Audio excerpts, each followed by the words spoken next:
Thank you to the organisers of Film Philosophy Conference 2023, and thank you to Kelli Fuery for granting me the opportunity to speak with you all this afternoon on a topic that marks a relatively new departure from my current research. So my doctoral work at Goldsmiths predominantly focuses on questions of embodiment and how sex comes to matter in visual culture. I'm not necessarily a film theorist or a philosopher. I'm a person who's kind of driven by theory through the visual. However, thinking through kind of more traditional notions of temporality and difference when putting together this presentation has proved to be a really fruitful exercise. When I'm trying to navigate new spatio-temporal alternatives that might challenge our dominant model or version of sex that is currently developing on an international level. So this is why I've kind of turned to temporality and time as a way of trying to reassert a question of sexual politics in relation to time and duration. So to the presentation. So in keeping revolutionary time, conducting political counterpoints, it's a return to the question of time and difference in sexual politics, to consider whether a time for change in sexual living is truly possible. To this day, sexual violence and suffering imposes itself on individual temporal experience time and again. And despite mass media scrutiny in the wake of Me Too, I personally remain deeply troubled and skeptical about the legal or political interventions that promise to protect vulnerable bodies in our society. Owing to the reality of slow change in sexual politics on a global scale, I return to this more traditional question of time and its relation to the body as a means of addressing the urgent work still required in revolutionizing the present condition of heteropatriarchal society. I arrive at this question of whether a time for change is truly possible through a reading of Fanny Soderbergh's 2019 book, published by SUNY Press, Revolutionary Time, on Time and Difference in Cristeva and Eregre. And as I will elaborate in a moment, Soderbergh's concept of revolutionary time is a temporal model of return and renewal that challenges the binary of sexual dualism to return and revitalize the past so as to make possible a dynamic, embodied present and future immersed in the time for change. I intend to adapt Soderbergh's model of revolutionary time into a sexual politics whereby we can begin the urgent work of revitalizing aesthetic and literary possibilities for change, of finding the possibility for revolution in cinematic reading itself. Time in film, or linear progression, has traditionally been associated with masculine power and authority since the rise of the cinematic apparatus and, the Hollywood film industry. Despite the pioneering role that women played in the emergence of film itself, from early directorship to, the women editors in the cutting room, the history of female authorship in film is often maligned by male temporalities and genealogies of the cinematic experience. So counter to this, I propose a different concept for envisaging embodiment in film that is faithful to feminist film theory, where women occupy the screens as keepers of revolutionary time itself. And I'll be thinking this through a brief reading of the film Tar, directed by Todd. So as we can see in this clip, the character of Lydia Tar is someone who continually grapples with the prescriptive structures that time imposes upon us. By the end, I will hopefully have demonstrated how I see the character of Tar as a female timekeeper who conducts revolutionary time in the hierarchical arena of the Philharmonic Orchestra, where music not only instrumentalizes the regimentation of time itself, but also acts as a modality whereby we can return, rehearse, replay, and reinterpret the rules or codes that constitute our lived socio-political condition. While the film is not without its controversy, I see it as an example of how we might begin to identify aesthetic and literary forms of embodied return and renewal that offer non-oppositional entry points into futures yet unknown. So to begin, I should probably outline how I approach this question of a time for change in film itself and how I engage with Soderbergh's revolutionary model in particular. So time and its ability to structure subjectivity bears significant influence today as an issue of power. The temporal frameworks that constitute our perception of being in the world frequently serve to normalize ideas of progress, growth, and expansion, and ostracize those who fail to conform to our dominant mode of temporal existence. By the 18th century, time became a colonial tool used to position non-European cultures as underdeveloped or obsessively tied to nature, whereby non-white communities were racially labeled as primitive or as proponents of slow time. Since the 19th century, time became a medical device used to characterize queer folk in psychiatry, physiology, and sexology as being stuck in the past or having no past at all. Time is still the reigning regulation of labour around the world, where economies are successfully sustained by capitalist investments in time zones and productivity, yet women are continually oppressed by observable effects in the labour market, socio-economic stratification, and domestic divisions of labour. Women's time is still not considered valuable, judging by the continued pay inequalities and the non-existence of wages for housework. So these examples help illustrate how our dominant temporal model arguably serves patriarchal, colonial, and heteronormative subject formations, which in turn act to constrain the prospects of decolonial queer and feminist futures. So it's from this position that Soderbergh enters into a critique of time and sexual difference in particular, and the manner in which time starts to become articulated in the Western tradition. So for Soderbergh, traditional models of temporal existence have always been articulated around a dualism positioned according to what she refers to as a sexual division of temporal labour, or what we can think of as a sexual difference divided between cyclical and linear time. Cyclical time is normally articulated according to repetition, immanence, nature, reproduction, and time and again is associated with female subjectivity and embodiment. Linear time, on the other hand, is normally articulated in opposing terms, focusing on progression, transcendence, culture, and production, and is conversely associated with male subjectivity, or the category of the neutrally human. This notion of neutrality in relation to time is particularly salient when considering sexual difference, and remains a principal moment of critique for Heidegger's renowned formulation of Dasein in being and time, as the being there or locus of being where entities show themselves for who or what they are in the world.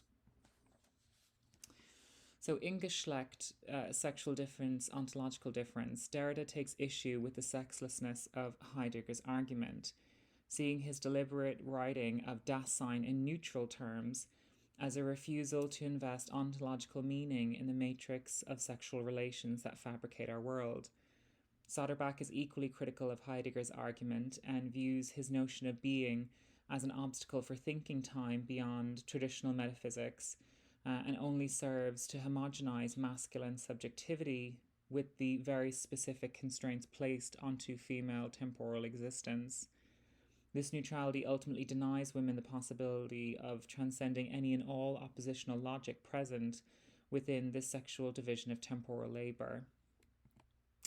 So in order to overcome this sexual dualism within the present, Soderbergh proposes a temporal model of revolutionary time which refuses to uphold the constraints of linear and cyclical frameworks. Soderbergh settles on the term revolutionary as an engagement with the work of Julia Kristeva and the sustained invocation of the French révolté in her writing. Révolté as revolt, but also as a return to the material conditions of possibility or the corporeal dimensions that were inevitably repressed when we entered into our current linear model of temporal existence. Revolutionary time is a return to language, to the body, and the affective registers of the maternal, of remembering and remembering the body, of giving life and vitality back to embodiment itself. It may seem from the outset that revolutionary time shares much in common with cyclical models. However, much like Luceregre's ontology of mimesis and transcendence, Soderbergh's concept is not intended to be a repetition of the same, but rather a dynamic process of displacement and alteration, of displacement through variation and differential becoming.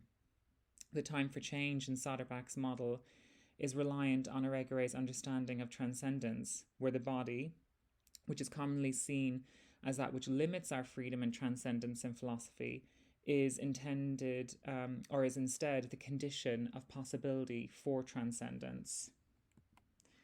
So for Irigaray and Soderbergh, the term transcendence should not remain exclusively a masculine claim. Instead, transcendence equates to freedom for all through a project of self-realization as a way of overcoming time and denying the confines of finite embodied existence. Transcendence in revolutionary time is not an escape from the realm of embodiment and immanence, but rather it is a cultivation of the body to enable a dynamic, embodied future free from the power of linear constructs.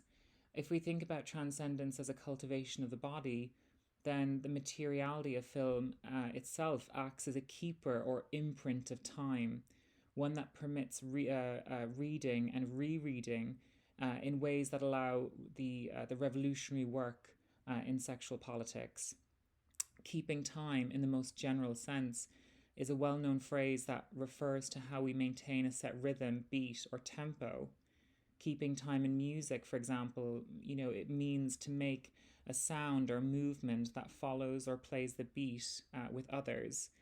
However, even more than this, keeping time measures time itself as it passes and marks the occurrence of an event within a designated period or even a time frame.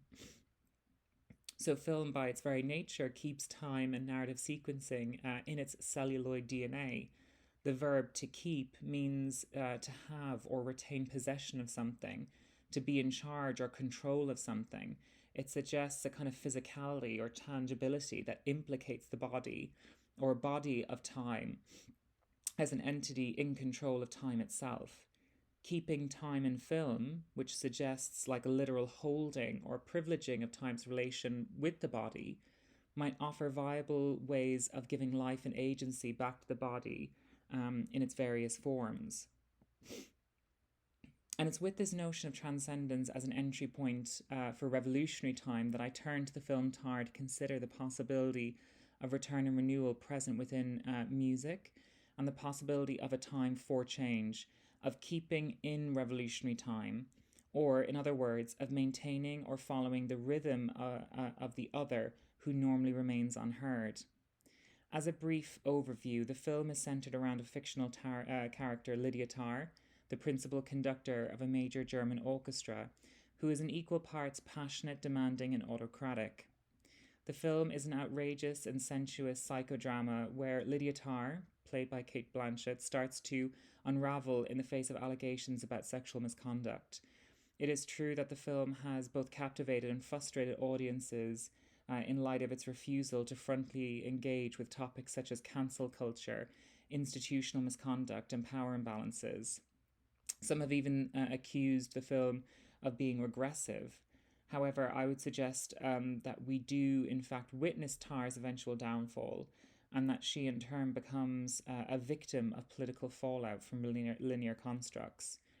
Time's up for Lydia Tar, and while the film does not provide clear instructions on how we might mitigate institutional sexual misconduct, it does make salient the need for time itself to be rehearsed, reinterpreted, and revitalized from all who take up the baton at the conductor's podium.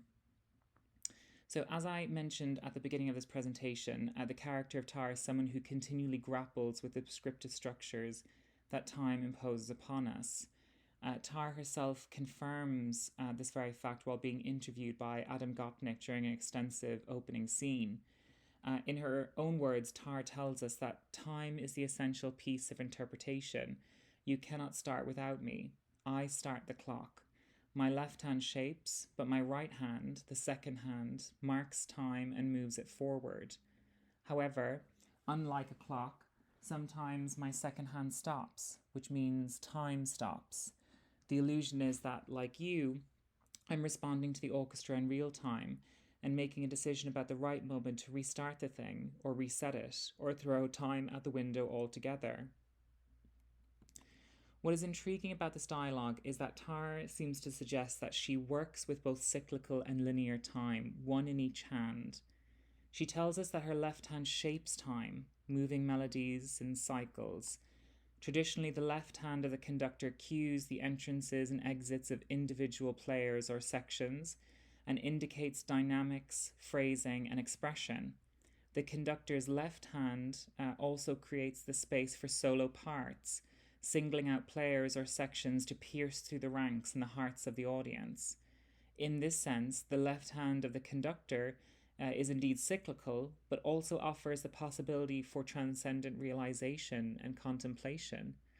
Tar also tells us in this dialogue that her right hand moves time forward in linear fashion, similar to other right hand dominant conductors throughout the history of music who hold the baton on the right to maintain the tempo. The right hand traditionally maintains the beat, regulates progression, and, for want of a better word, lays down the law for the expectant orchestra. In many ways, the orchestra is in fact a political arena, and the conductor is a master or maestro who wields the baton of culture and reason. As Tar suggests in the scene, both hands work in tandem, yet not necessarily in opposition. Tar even tells us of her ability to stay her right hand, the hand of law and progress, and stop time itself. The fact that the ability and the decision of when to stop time lies with the conductor illustrates the privilege inherent within this position, but also its possibility for revolutionary change and reinterpretation. Tar is entirely aware of this. In fact, the whole film is centered around her ability to completely reinterpret the work of Mahler, a prominent composer, in ways that confound her male contemporaries. As such, we all come to watch the hands of Tar for guidance in the face of a future as of yet unknown. We do not know what comes next in the piece. However, Tar asks the orchestra throughout the film to give me your eyes, to trust in her instruction and follow her vision for reinterpreting the work at hand. As viewers, we too watch the hands of Tar in the process of rehearsing, reinterpreting, and revitalizing time so that we too may enter into this dynamic embodied symphony of individuals working collectively towards a future dependent on a time for change. So it's not only Tar's hands that act as the keepers of revolutionary time, but also her constant return to the heart. In fact, we could argue that the film is a mediation of another motif of oppositional dualism in sexual difference, that of the hands and the heart. Hands are traditionally associated with masculine authority and pedagogy, the authoritative hand of man, the hand of law, while the heart speaks of sentimentality and poetry, of the affective registers associated with female subjectivity. But the time kept by the human heart is even more dynamic than this logic. The human heart exists at the intersection between linear and cyclical time itself. On the one hand, the human heart follows the rhythmic cycles of the repetitive heartbeat, mechanically pumping blood around the body. On the other hand, the human heart follows a mortal line from beginning to end, beginning with the first heartbeat in utero and ending at a time when the heart eventually stops. As such, the temporal frameworks which govern the human heart seem to present this individual organ as the locus for a dynamic embodied present. Tar seems intent on getting to the heart of this dynamic embodiment in order to lend meaning to this time for change itself. We see this in the many instances where she secretly steals and swallows her partner's heart medication in an attempt to control or intervene on her own heart's ability to continually revitalize the body itself. This desire to control her heart and conduct music which touches our hearts illustrates a viable strategy for bodily return and renewal. The regulating hands of the conductor act as a metronome, or metronomos, meaning measure, metron, and law, nomos. But the heart of the conductor acts as a kind of counter metronome or counterpoint. It beats of its own accord and remains open to the variation of temporal frameworks that constitute its center. Counterpoint in music is the relationship between two or more musical lines or voices which are harmonically interdependent yet independent in musical rhythm and melody.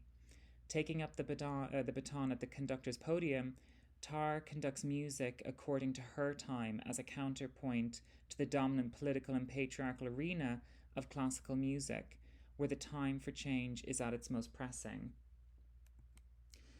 We would be forgiven if we consider Tar to be cold-blooded after watching the film, owing to her numerous misdeeds throughout. Yet the film illustrates that Tar is in fact not impervious to the consequences of her actions.